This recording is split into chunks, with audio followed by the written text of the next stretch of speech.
അപ്പോൾ എല്ലാവർക്കും happy pi day. എന്താണ് ഈ പൈ എന്ന് പറയുന്നത്? നമ്മൾ ചെറുപ്പകാലം തൊട്ടേ കേട്ടിട്ടുള്ളതാണ് പൈ എന്ന് പറയുന്ന ഒരു കോൺസ്റ്റന്റിനെ കുറിച്ചിട്ട്. അതായത് ഏതൊരു സർക്കിളിന്റെയും സർക്കംഫറൻസ് ഡിവൈഡഡ് ബൈ ഡയാമീറ്ററിനെയാണ് നമ്മൾ കോൺസ്റ്റന്റ് വാല്യൂ ആയിട്ടുള്ള പൈ എന്ന് പറയുന്നത്. ഇതിന്റെ വാല്യൂ എന്ന് പറയുന്നത് 3.141592 തുടങ്ങിയിട്ടുള്ളതാണ്. അതുകൊണ്ട് തന്നെ ഇതിന്റെ ഡെസിമൽ പാർട്ട് എന്ന് പറയുന്നത്, അതായത് ആ ഡെസിമൽ പോയിന്റിന് ശേഷം വരുന്ന ആ ഒരു ഡെസിമൽ പാർട്ട് എന്ന് പറയുന്നത് ഒരിക്കലും ടെർമിനേറ്റിംഗ് അല്ല, അവസാനിക്കുന്നില്ല, ഇങ്ങനെ അനന്തമായിട്ട് ഇങ്ങനെ പോയിക്കൊണ്ടേയിരിക്കുകയാണ്.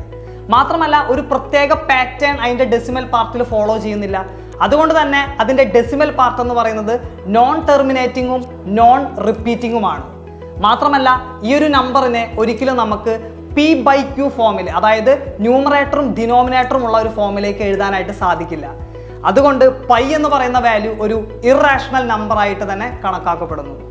അതിനോടൊപ്പം പൈനെ ഏകദേശം ഒരു അപ്രോക്സിമേറ്റ് വാല്യൂ ആയിട്ട് നമ്മൾ 22/7 എന്ന് എടുക്കാറുണ്ട്.